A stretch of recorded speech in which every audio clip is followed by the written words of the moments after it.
Welcome to the Good Faith Podcast. I'm your host, Curtis Chang, and the Good Faith Podcast is a production of Redeeming Babel, and it's where friends who follow Jesus help each other make sense of the world. And a huge thing affecting our world at a massive scale is the problem, the challenge, the threat of global warming, of climate change. Here on the Good Faith Podcast, we talk a lot about big picture topics, about the war in Ukraine, about race, the great dechurching, political polarization. I'm confident in 50 years, we'll step back and all of those issues will pale in significance to how we responded to the threat of climate change.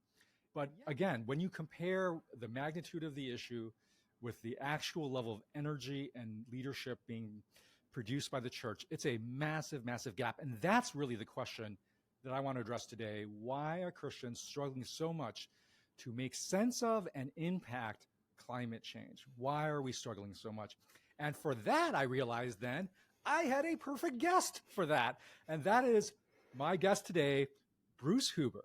Bruce is the professor of law at Notre Dame. And why I thought he was perfect is I've talked with him about this issue, and it's a complex issue of how do we as Christians construct how we know things and how we act on things. How do we know truth and how do we act on truth? And that is actually what law professors deal with all the time. How do you know truth? And how as a society do you act on truth? And Bruce, that is Bruce's field. He's a professor of law at Notre Dame, and he teaches on regulatory law on the environment. So this is his subject matter is how do you make sense of truth? How do you act on truth? And he's also a deeply committed Christian and actually used to be, in his former life, a minister in the church. So with that long-winded setup and introduction, I welcome my guest, who is not Catherine Hayhoe. That's your claim to fame. I'm not Catherine Hayhoe. Bruce, welcome to the Good Faith Podcast. Thank you very much, Curtis. It's a real treat to be here and to be able to have this conversation with you. I'm really looking forward to it. Well, Bruce, let's get right into it. I gave my take on that. There's this massive gap between the issue, the scale of the issue, and the actual level of energy being generated within the church. How would you assess that comparison? Yeah, it's a excellent way of framing the question, Curtis. So as you explained, I teach here at Notre Dame, which is obviously a Catholic institution. I myself am not Catholic. I was raised as a non-denominational Protestant, now in the kind of Reformed tradition, broadly speaking, Presbyterian, CRC, things like that. But within a few years of getting here to Notre Dame, one of the most noteworthy things to happen in the domain of kind of religion and climate was that the Pope issued this encyclical Laudato Si, which was, I hope you've read it. It's an absolutely stunning document. Yes. Folks, your listeners who have not read it, it's exceedingly compelling. I think that Protestant or Catholic, you would appreciate it as a real intellectual tour de force and a real convicting message about why Christians ought to care incredibly deeply about care for our common home, as he titles the document. So I remember having two impressions after reading it, Curtis. The first one was, wow, this is amazing. And then the second one was, why on earth didn't a Protestant write this book? It's really actually hard to imagine that a Protestant could write a book with that degree of kind of depth and moral authority. And that really left me kind of wondering along the same lines that you are. Why is that? Why has the church struggled so much to kind of put together a thoughtful narrative, a thoughtful way of approaching this issue that feels distinctly Christian, that feels authentic to the science, but authentic to our faith as well? Yeah. So maybe we need to modify this. Why are Protestant Christians so struggling to make sense of impact this issue? So what's your take on that? Why? Why do we have this gap, Bruce? Yeah, so I think regrettably, like so many other topics that you cover on your podcast, Curtis, this is one of those instances where the current political divides have taken this issue and have swept it up and absorbed it thoroughly. So that the same kind of deep polarization and negative partisanship, as you've referred to it in the past, that we see on other issues is one that has just taken this issue and effectively swallowed it whole. One thing we know, I think, increasingly clearly as this current political moment plays out is that the way that we as a society kind of acquire knowledge and internalize knowledge is not according to this kind of very simplistic, sort of naive picture of we just get information and we just disseminate, we just teach it. And if we just say it clearly enough, people will sort of pick it up. Well, social psychologists like Jonathan Haidt and others in that vein have made very clear that that's really just not the way that dissemination of knowledge works, especially when that knowledge is identity threatening to people's sense of self, their sense of political identity, personal values in some way. And so when you're told day in and day out that being a member of your faith or of your political party entails these other views, and it must entail those other views, it's very hard to sort of push back against that and resist that. So as I think an artifact of the fact that most evangelical Christians associate with the Republican Party. The Republican Party has made no mystery of its opposition to climate science and to most climate policy. As a consequence, the church has just been has seemed quite content to kind of go along with that, which is sad. It seems like the church has failed largely on the Protestant side to sort of exert independent thought. I should note that as much as I applaud the Pope's work on this subject, I think we see the same kind of thing going on in the Catholic Church. And although we've got this great document out there, the degree of actual institutional change that we've seen emanate as a consequence of this document is probably not that much greater than what we've seen on the Protestant side of the coin as well. Bruce, it strikes me what you're saying is, look, the problem here for why we haven't come to a common consensus around the need to address climate change is because of it's a problem of knowledge, or to put it in technical terms, it's an epistemological problem. Like, how do we know things? How do we agree as a society what is truth, that we can all say this we know, right? And so the basic, like, break down the divide in basic knowledge. Is dividing our society. Where is this? Where are the issues? Where are the facts that just the two, red and blue, have a different, complete knowledge set that they're working on? Yeah, that's right.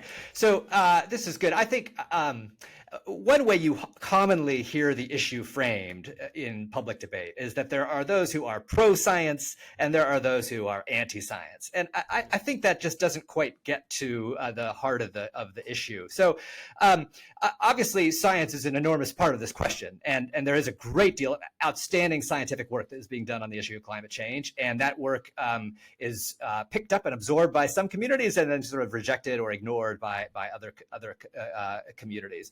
But I don't think it's just so simple as to say that there are, enormous swaths of American society that are just kind of rejecting science. Science remains a really vital and important epistemic mode, right? A way that we acquire knowledge. And of course, as you, especially with your affiliation to BioLogos, know, there are worthwhile debates to have about the limitations of science, right? How far science can go to explain critical matters of faith, matters of the human heart, all kinds of aspects of human life are not yet adequately captured through a scientific frame, right? That's not how we know whether we love people or how best to love people or what kind of ethical frame to adopt and so forth, right? So there are limitations to science. So one thing that I think skews this issue so radically is that you have sort of the core scientific knowledge, and then you have science adjacent people who take that knowledge and run with it. And when they do, they often distort it, they catastrophize, they get angry with it, they use it as a hammer to bludgeon people. And so you see the so-called opponents of science look at those folks and say, well, they don't really appear to be any smarter than I am, so why should I listen to them, right? They don't seem to have any moral authority in my view. At the end of the day, that's not really a dispute over science. You often see that those who are what I call climate hawks, right? They're very kind of aggressive proponents of climate action. They're often just as out of touch with the science as I think the climate denialists is on the other side. Let me give you a story to kind of make that point that might be amusing to some people. I have a colleague who teaches graduate students at an elite institution, and recently was in front of his classroom of about 50 people and just offhandedly tossed out a hypothetical scenario. This class had nothing to do with climate change, by the way, and he just posited that we were working in New York City in 25 years from now. Well, the student that he was interrogating at the time made some comment like, well, in 25 years from now, New York City will be 2 feet underwater. well, my colleague was like, my colleague, by the way, is a bit reluctant on the I would say he's kind of a not quite a climate denialist, but heading in that direction. But he said 2 feet underwater. What are you talking about? And right there in front of the classroom, they got into a bit of a debate about whether or not New York City would in fact be 2 feet underwater in 25 years from now. So my professor friend asked the entire class. He just took a sort of on the spot poll, and he said, "How many of you believe that New York will be underwater in 25 years, and how many don't?" And roughly the class was split 50-50. All right, so you got half the class saying, yes, New York City will be inundated in water, 2 feet of water in 25 years. Now, Curtis, here's the thing. You can examine the most aggressive, worst case scenario climate projections. No one thinks that New York City is going to be underwater 2 feet in 25 years from now, right? But in that very particular context, imagine all the dynamics that are going on there, right? If you're a climate believer, you don't want to be seen to be someone who is taking the side of your professor who has already maybe outed themselves as being someone who's not not bought into climate change. It's very common, in my experience at least, for folks in these kinds of binary debates to see it as important to their cause to take the more aggressive or more extreme position, even if that position is, as it was in this case, deeply out of step with the science, right? So there's this way in which the conversation gets detached from the actual science very, very quickly, right? It doesn't take long. It doesn't take but one newspaper headline for a scenario to be catastrophized or to be turned into something that's really pretty unrealistic in ways that then I think turn off a lot of listeners and kind of close a lot of ears and make that conversation far more polarized than it needs to be. Does that example resonate with you at all? It does resonate with me, because the effect then becomes actually paralysis, because then everybody looks at it and says, well, I either don't want to say anything because I'm just going to get drawn into this partisan conflict, or like you said, even if you're on one side, but you realize, wait, the claims being made even by my side are overstretching.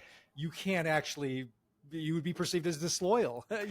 That's right. I think that dynamic is very characteristic. And then what it does is that we are left back into our kind of ideological version of World War I trench warfare, where everybody is just locked down and we can't advance in any direction. Because, That's any right. movement is met with an artillery barrage of rhetoric, right? Yeah, no, that's exactly right. And so I should be clear to your listeners here. I am not a climate scientist. I'm a lawyer, as you explained. I work with climate science every day.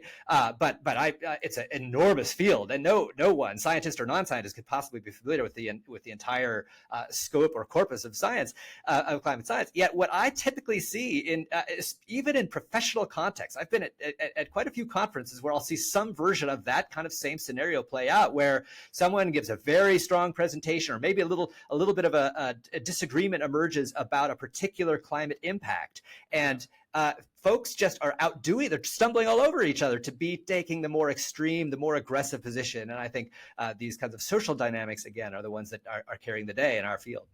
Well, it seems like there's the fact that it's been absorbed into the red versus blue color coding scheme. That's certainly in play.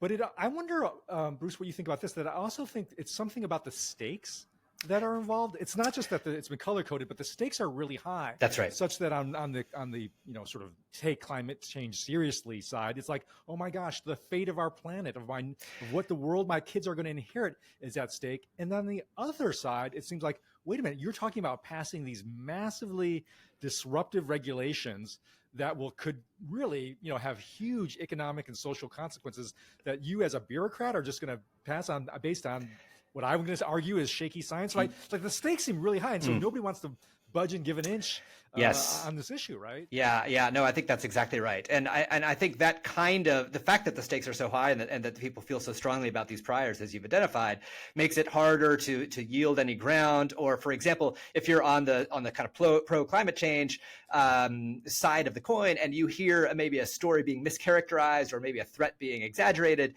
you might be inclined to just let it slide, because actually it doesn't maybe hurt your cause if people are more afraid than the story actually warrants, right? Yeah. It fits my worldview quite well to think that people are scared out of their wits and are going to finally take action, right? That if they err in that direction, I might actually feel like that's kind of okay, right? I think there are a lot of folks out there who take that view.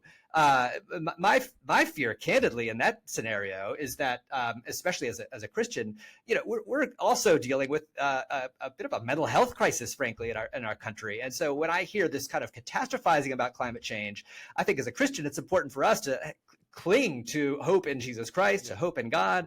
And so the last thing I want to do is layer a mental health crisis on top of a climate crisis, right? So I would love to see a scenario emerge in which we can be clear-headed about the risks that we face, clear-headed about the actual harmful scenarios. They're bad enough without having to exaggerate them, right? And then clear-headed about the fact that as Christians, we have a hope that sometimes might even have to fly in the face of what appears to be kind of an impending reality, because we trust that God loves us in a way that is thoroughgoing, in a way that is ready to meet the challenge that humanity face.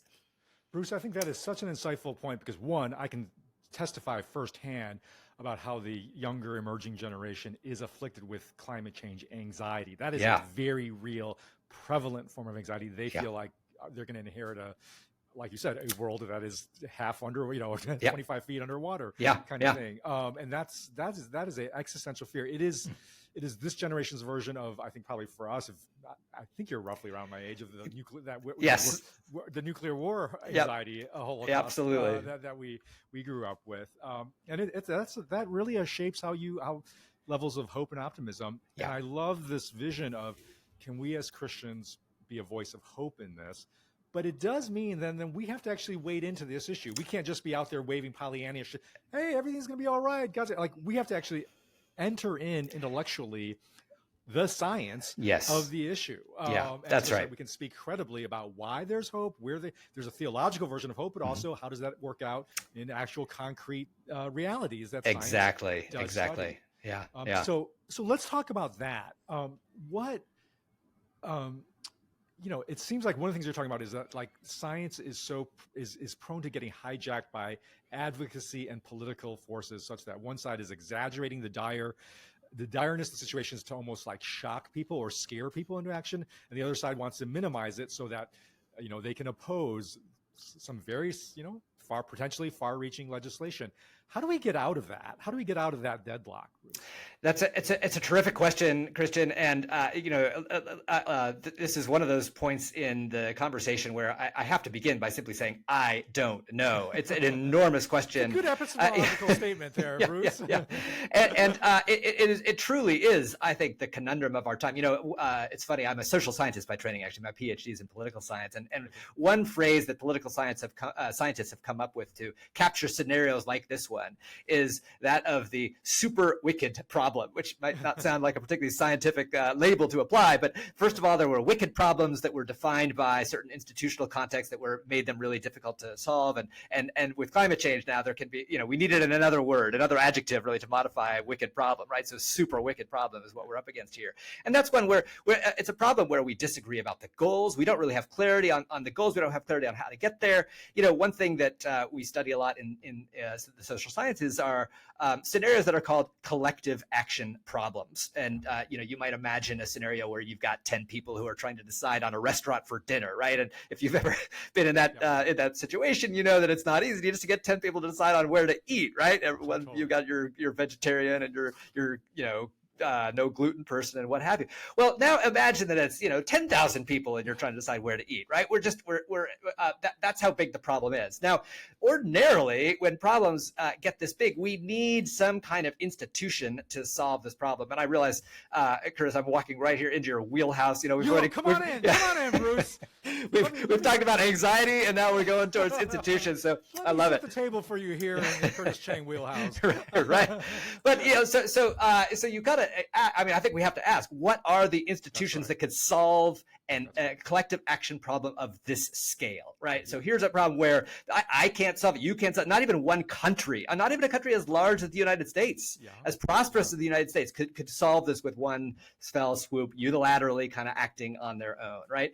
And so we're locked into the scenario where candidly what we see in the international sphere is that the United States is quite reluctant to take an aggressive position on climate change for fear fear that it will make these sacrifices that will not be matched by other world powers like China, and China will get ahead because we're not making the same move. So we're locked at a collective action problem at every level of this project, both at the kind of low individual local level and at the macro meta global level of world powers kind of contending with each other. So it really, in that sense, Curtis, I mean, I got to be honest, it does sort of feel in that sense like a worst case scenario.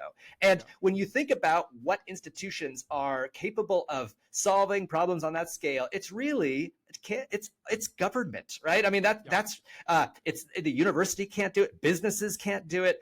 Sad to say that the church can't do it. Are there any other institutional arenas that are that all-encompassing, that capacious out there, right? This is why we have government, to solve those kinds of big macro meta problems. And this is, I think, again, where we get down this kind of this story of political polarization, because of course a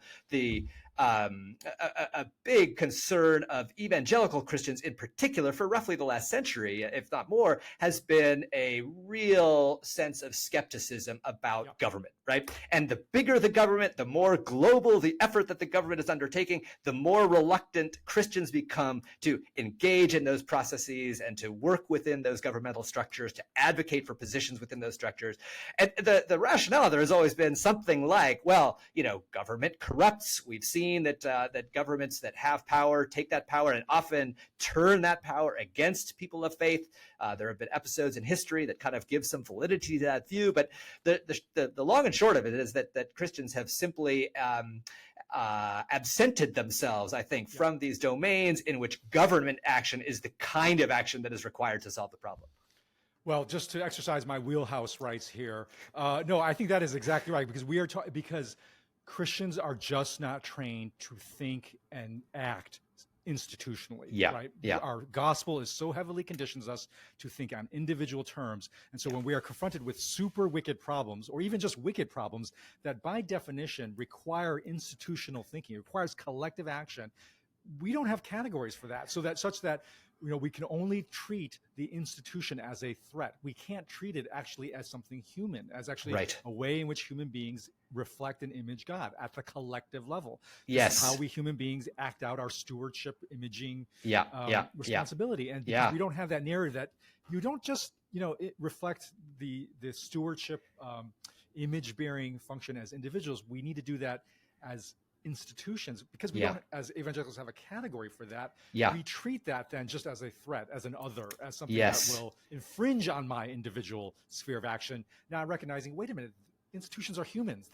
They have human beings in collective to solve super wicked problems that human beings suffer in the collective. And preach, Curtis. That's exactly right. I couldn't agree more. Yeah. No, this is why I do think that this is a long game, I know, but I care very much about climate change. My particular contribution is to try to promote a theology of institutions, because I don't think Christians actually ever get fully engaged on this issue without a theology of institutions somewhere in our intellectual toolkit to make sense of the world. We can't make sense of climate change when we don't have a category for this is an institutional problem that requires institutional solutions. That's right.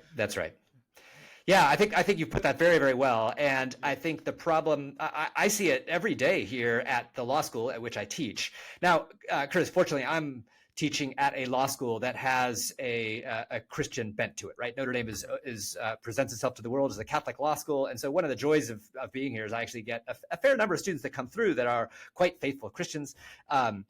Many of whom are not Catholics as well. Actually, in fact, just recently I sat around a table with a number of students. We had a little bit of a Bible study at night. And one of the questions that one of the students asked me was, hey, how, Bruce, should I think about, integrating my faith with my study of law or my career in law? Because also all too often we tend to think of these two things as separate. And boy, I tried to make the case as strongly as I could at around that table that the very institution of law is so integral to human flourishing, right? That the institutions of governance, which we tend to frown upon and look down our nose at, right? This is, these are sausage making, dirty, corrupt institutions.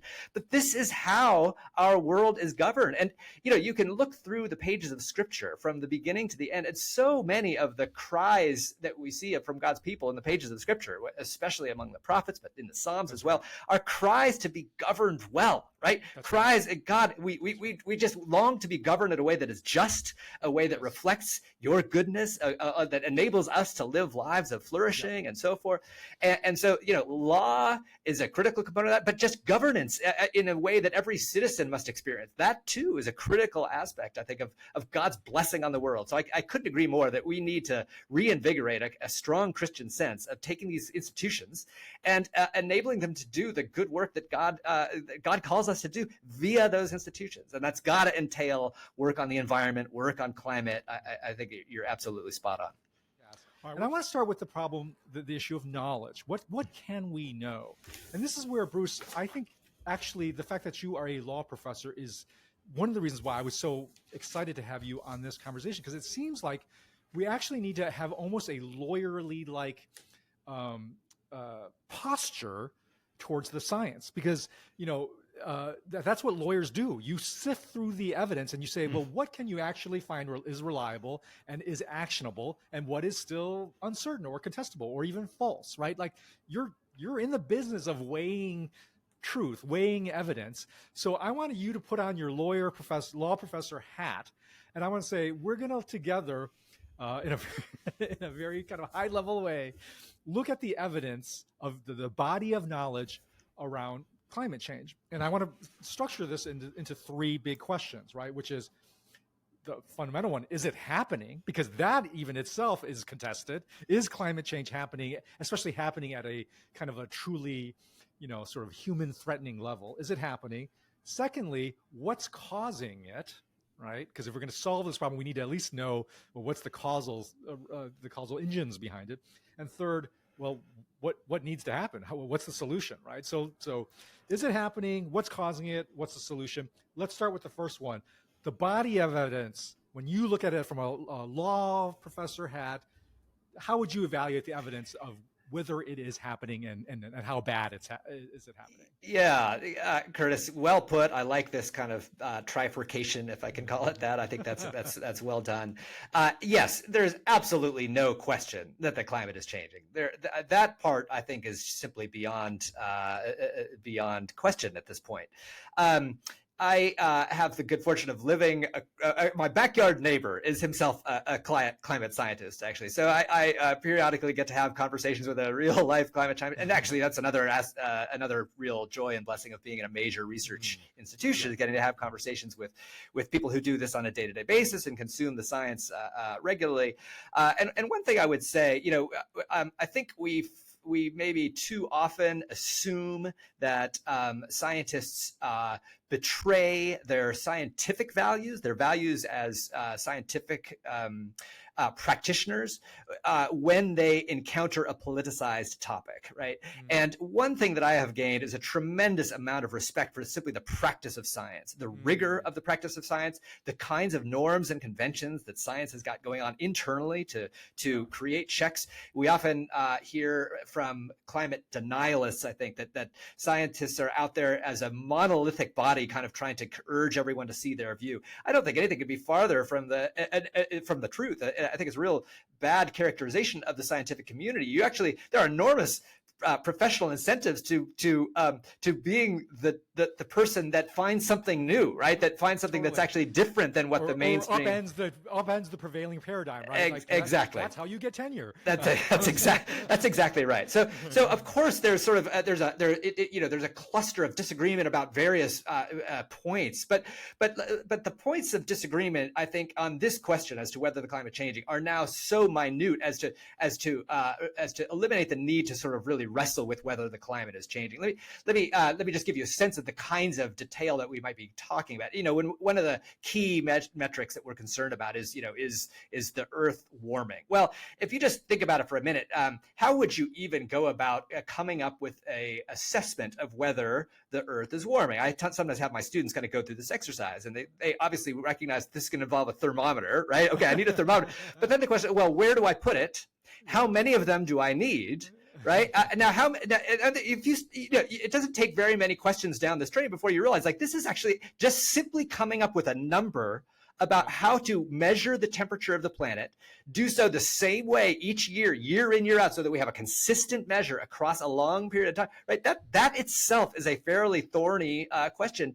And man, to stop and study and examine the way scientists have answered that question, the number of measurements we need to take, how do we get measurements that are both close to the surface of the planet and that are up at atmospheric and tropospheric altitudes, right?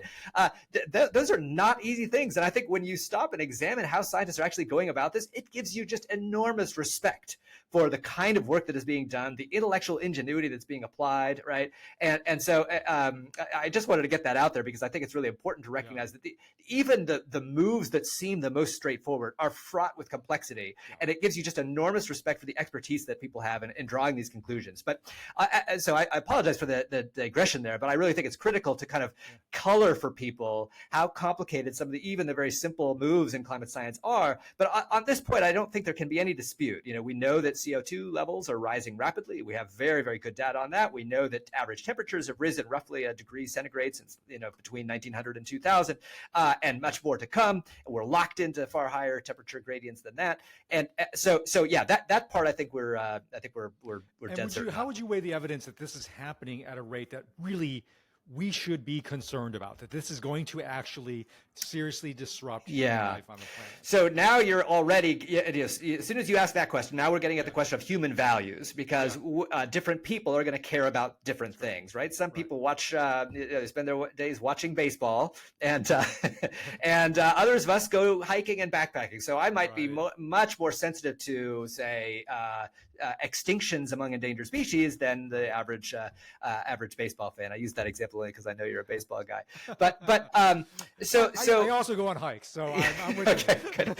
So look, my view is that we are long past the time at which serious world-altering concerns have arisen, and I guess this is another area where I think there's a bit of a moment for maybe a Christian vantage point in the following sense. Even if you don't care about the effects that you're starting to see around the world, there are enormous numbers of your brothers and sisters in Christ who care very, very deeply, right? And it might not who are living in some of the most vulnerable conditions in the world. Exactly. Like the poorest, who can least defend themselves Bingo. by spending more money. That's relocating, right. Moving. They are in the low-lying islands. They are. Yep. They're gonna lose their homes. That's right. And this is not just a matter of amenity values for them, right? This is not just a hike in Yosemite on a luxury weekend or something like that, right? This is a matter of, if not life and death, then certainly a matter of well-being, possibly migration, maybe a radical change in lifestyle.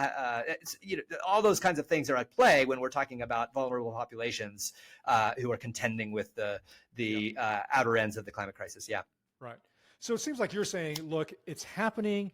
It's happening at some level of threat, of disruption, severe disruption, especially to the most vulnerable. Yes. How you actually calibrate that level of threat is going to depend a lot on your hierarchy of values. But there's something, but especially those who can least protect themselves and protect their hierarchy of values are going to be the most vulnerable. Yes. To what is happening. That's right. And yet, yeah, I was just going to say, that's right. And I think we should be clear. There will be climate winners out there, right? There will be people who, for their immediate situation, I mean, sometimes we hear people say in jest things like, I live in Minnesota. I could use a little climate, a little global warming, right? And I used to make similar jokes like that myself, but, now I stop and I think how that sounds to someone who is living in a place that is climate vulnerable. And I think, gosh, as a matter of, again, Christian charity towards those populations, it really, it makes sense for me to think more holistically about this issue. So even if I'm not confronting a climate harm right now, I think the science is clear that on balance there are enough risks here that are really, really big risks. Species being annihilated, oceans being acidified to a degree that are going to make them uninhabitable to large numbers of marine species, air quality concerns, migration effects due to land that once was irrigable no longer being irrigable, things like that. Those are matters of just enormous human concern, right? So if we as Christians are going to purport to have a real focus on the least among us, right? Those who are the most vulnerable, those who depend most most greatly on others for their welfare. That's where we've got to step in. We ought to be first and foremost, I think, about helping those in those kinds of positions of need. All right, Bruce, let's move to the second of the trifurcation. I like that term, of what's causing it, right? Here we get the debate, is this human caused, or is there some other cause that really doesn't pin the responsibility on human beings? What's evaluate the body of evidence here? Yeah. So again, I think in this area, the body of evidence is quite clear that humans are causing, if not the overwhelming majority, then at least a sizable majority of the climate change that we see. Now, it is worthwhile to note that there historically have been significant climate swings that had nothing to do with human beings. Let me just give you a quick example, one that I love because you and I are both love the Sierra Nevada mountains. There are lakes in the Sierra Nevada that Stanford researchers recently did some diving in, and they found erect trees at the bottom of these lakes that are now under 100 feet of water. They performed carbon dating on those trees, and those trees date back to something like the 1400s, 1500s. Right? Wow. Now stop and think about that. They ruled out seismic change. To make a long story short, they concluded that basically these trees had grown up during a period of extended drought in the 1400s and 1500s, and later the regional climate changed so substantially that is now a lake that's 120 feet underwater, right? Yeah. So that had nothing. That was 600 years ago. That had nothing to do with anthropogenic emissions, right? Yeah. So it's well worth us to sort of stop and note that the climate has always changed, and there are many aspects of regional climate change, especially localized and regional climate change, that scientists don't yet have adequate explanations for, right? But that doesn't change the fact that if you just zoom out and look at the body of evidence and ask, are humans responsible for the bulk of the kinds of really aggressive and rapid changes that we've seen over the last 20 to 50 years, there the answer, I think, is simply a yes. And like I said, we may not be the only cause. There may be other things at work as well. And especially when we look at a very granular level and ask, is the reason that it rained here today because of some emissions event? Well, of course we can't know that. But if we just ask at that broad level of abstraction, are we causing a really significant portion of the things that we see going on today? The answer has to be yes. Okay, let's move to the third level then, which is going to be the hardest level to actually sort through, which is, well, now what? Right. What needs to happen now? And to this question, Curtis, I mean, this is really where our political institutions need to step in, because if the second question was already introducing human values, then the third question is taking those human values and ramping them up to 1 million. Because, people are going to have to change jobs, maybe be relocated, and there's just enormous amounts of human life that hang in the balance of what we collectively decide is our response to climate change, right? And political institutions are precisely the institutions that are configured to try to give people a voice, to give them adequate representation, and to give us a set of delegated, policymakers that are able to weigh the apples against the oranges and decide what resolve differences and come up with compromises, right? Which is Bingo. The exact opposite of what Congress is exactly. doing right now. Well, exactly, and that again, this is why I think we need Christians who are political theorists. We need Christians who are thinking really carefully about why our institutions are failing us at this moment, precisely because I mean, to put it crassly, right now we've got one major party which is just not sitting down at the table to talk about this issue. And so if we're gonna have a full-throated debate here and be sure to include as many people's voices as we can, we need everyone at the table here, right? This needs to be a true democratic conversation in which we hear from the privileged and the unprivileged, in which we hear from the West Coast and the Midwest and the East Coast, in which we hear from those who have industrial employment opportunities, those who have intellectual employment opportunities, blue collar, white collar, and so forth, right? We need to hear all those people come to the table in order to kind of sort this kind of thing out. Now, if you want to, Curtis, I can sort of tell you some of the things that I would like to see happen from a sort of policy or regulatory standpoint, but I would offer those things only, as I've just noted, with the kind of humility of knowing that that there are many people out there who deserve to be represented in this decision just as much as I would be. Well, I want to hear those in a second because I think our audience is going to be interested. But I think I want to underline an important meta point you just made, which is it's actually the solution almost has to begin with process, because this problem is so big. You cannot just enforce it on an entire nation on a slim, indeed, on a totally slim, eked out electoral victory. That's right. You can't do that just because presidents can only have a limited amount of action that they can take on this. And two, you will create enormous backlash if you do not command some political consensus on this. That's right. And so this is where the political polarization problem is almost like a precondition to solving the climate change problem. Here. This is where this is why I feel so urgent about the issue, the work we're doing on the after party. It's not just for this particular election. It's because we can't solve any of our big issues, especially climate change, if we can't actually get to a more healthy politics here. Oh, Curtis, I couldn't agree more. I frame it, frankly, as a matter of stewardship. We're accustomed, I think, especially those of us who are sort of environmentally minded, of applying the Christian category of stewardship to the environment itself, right? We're sort of accustomed to saying, I need to steward the resources that I have control over, whether it's just my little house and yard or my community or the natural resources that I have access to.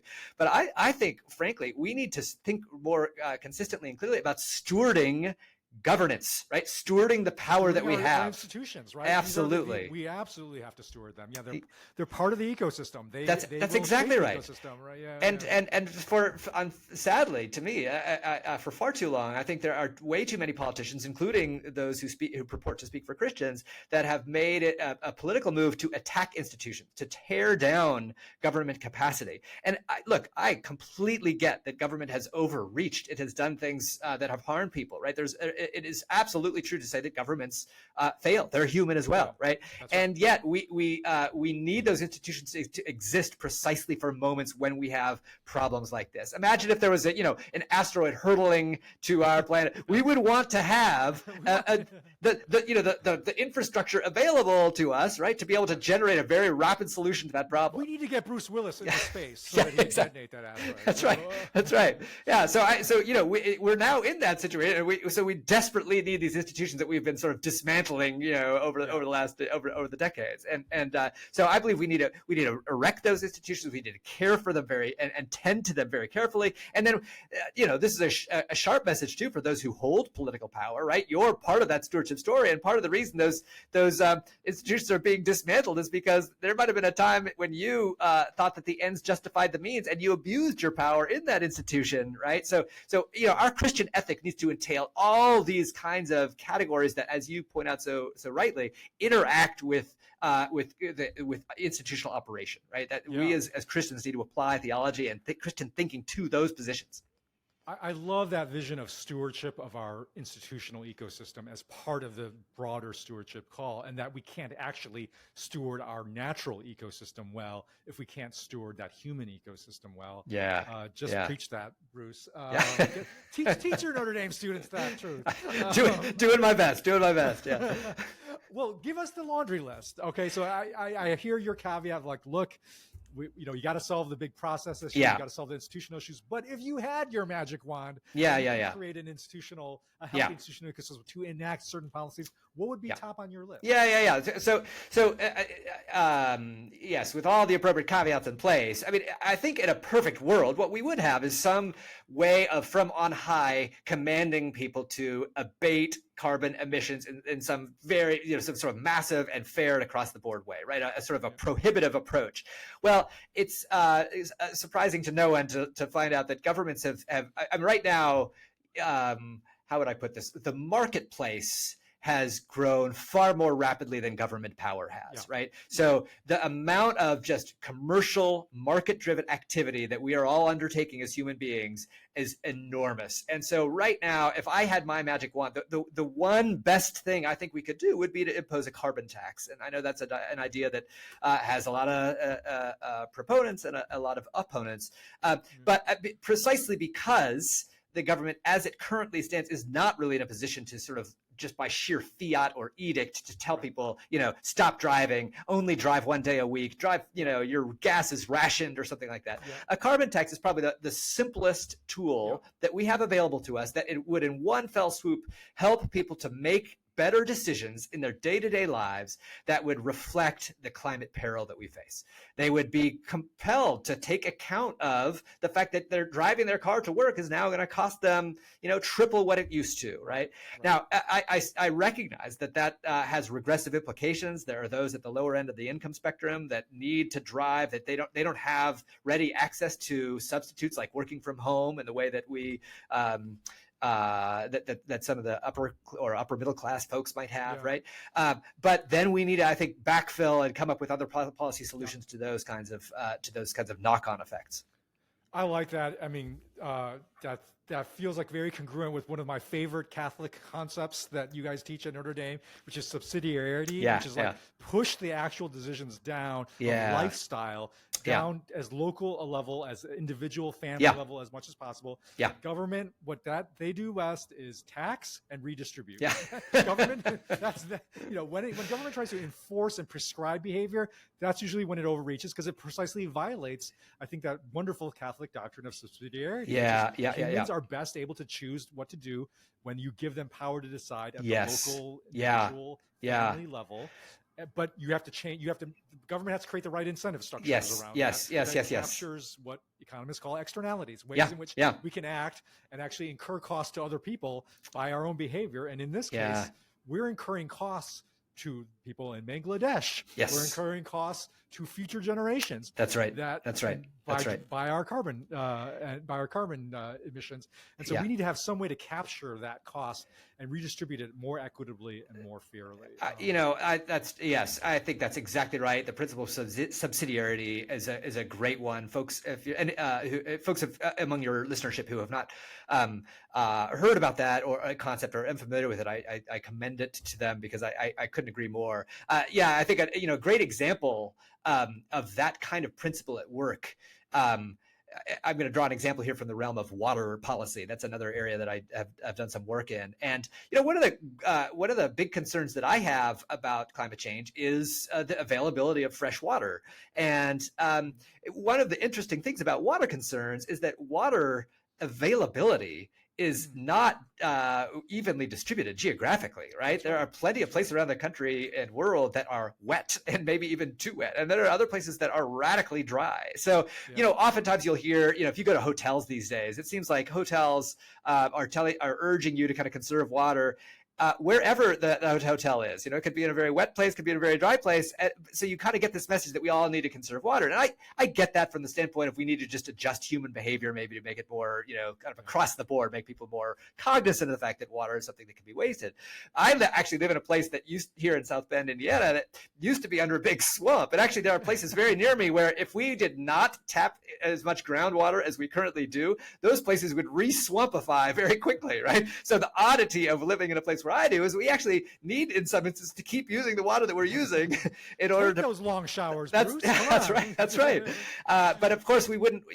There are other aquifers around the country that are where the opposite is happening, where folks are drawing down these aquifers, where there are these are aquifers that are sealed, that are not recharged or replenished by rainfall except on kind of millennia-long timescales, where we're going to literally kill off our growing capacity, our agricultural capacity in those places within this century, right? There are swaths of America that will cease to be able to produce agricultural produce because they will run out of groundwater. That is, there's no doubt about this. Is not like one of these scenarios where if we just look a little harder for the oil, we'll find oil that at a different price point is developable, right? We know that this water in these certain formations is simply going to run out, and it will not be there anymore, and then we will not be able to farm these places.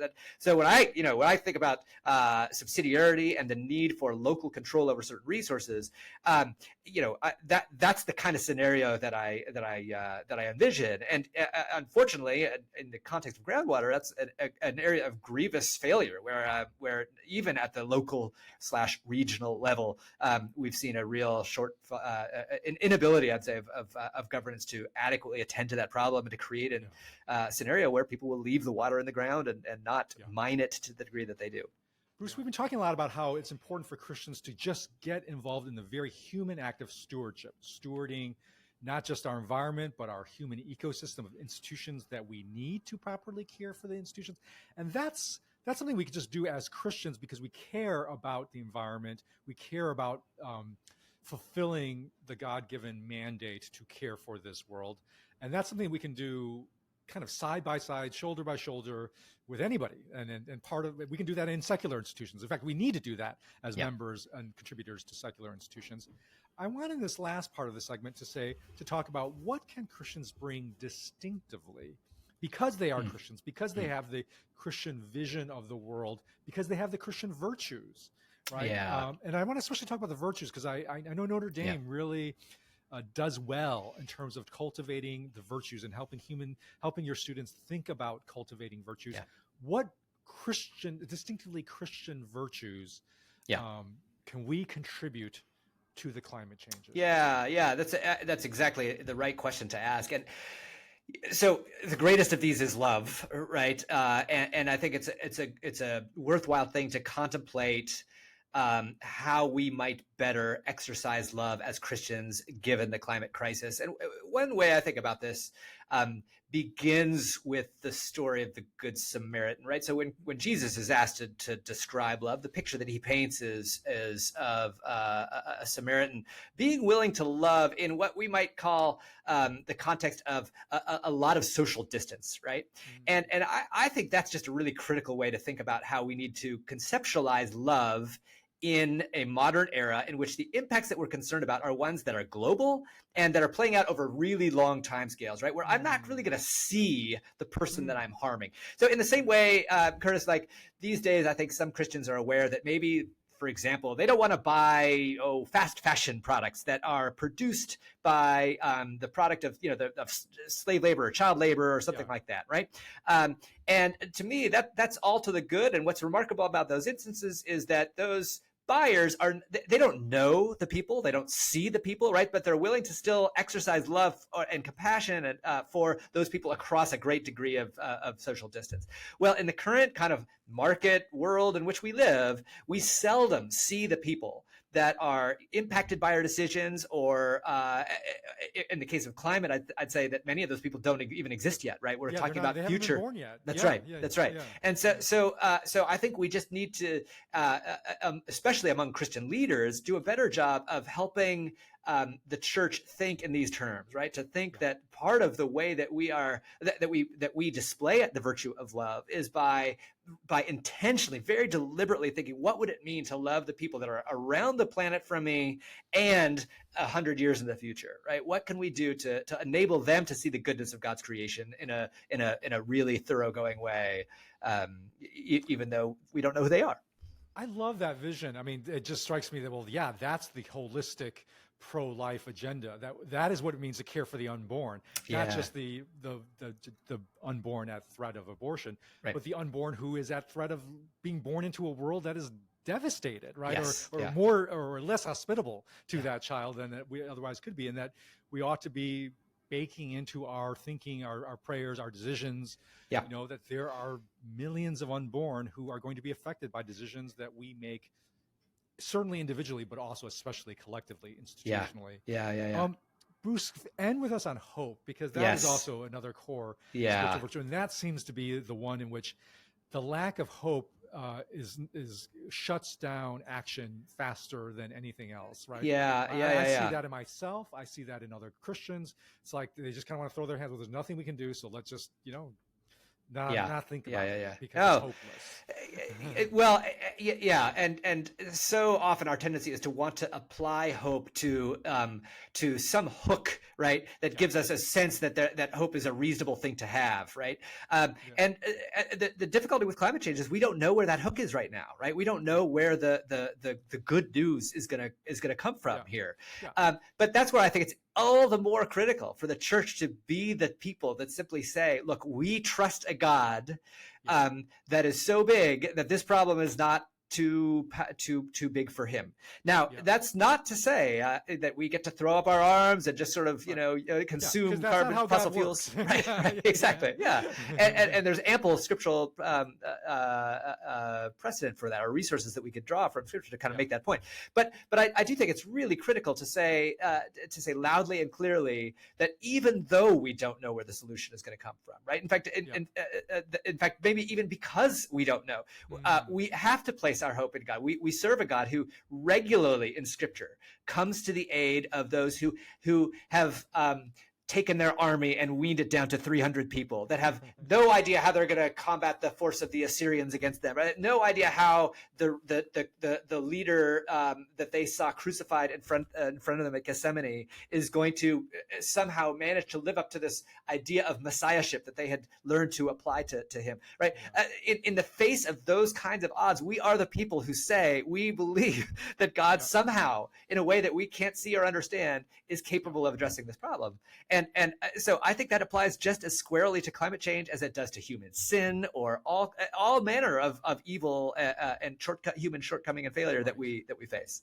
Which compels us to be people who try to know more about this world and to act more in this world, precisely because there is hope. Because hope is the fount of knowledge. It is what drives knowledge. We believe that there's something there meaningful to know, and it's what drives action. Do we believe somehow God can wrap up all of our actions and magnify it more, even beyond what is humanly possible? And so I love that. Love and hope. Those are two great words to end on. Bruce, thank you so much for this great conversation about Christians and climate change, and thank you for the work you're doing and educating the next generation. It's absolutely been hope and love.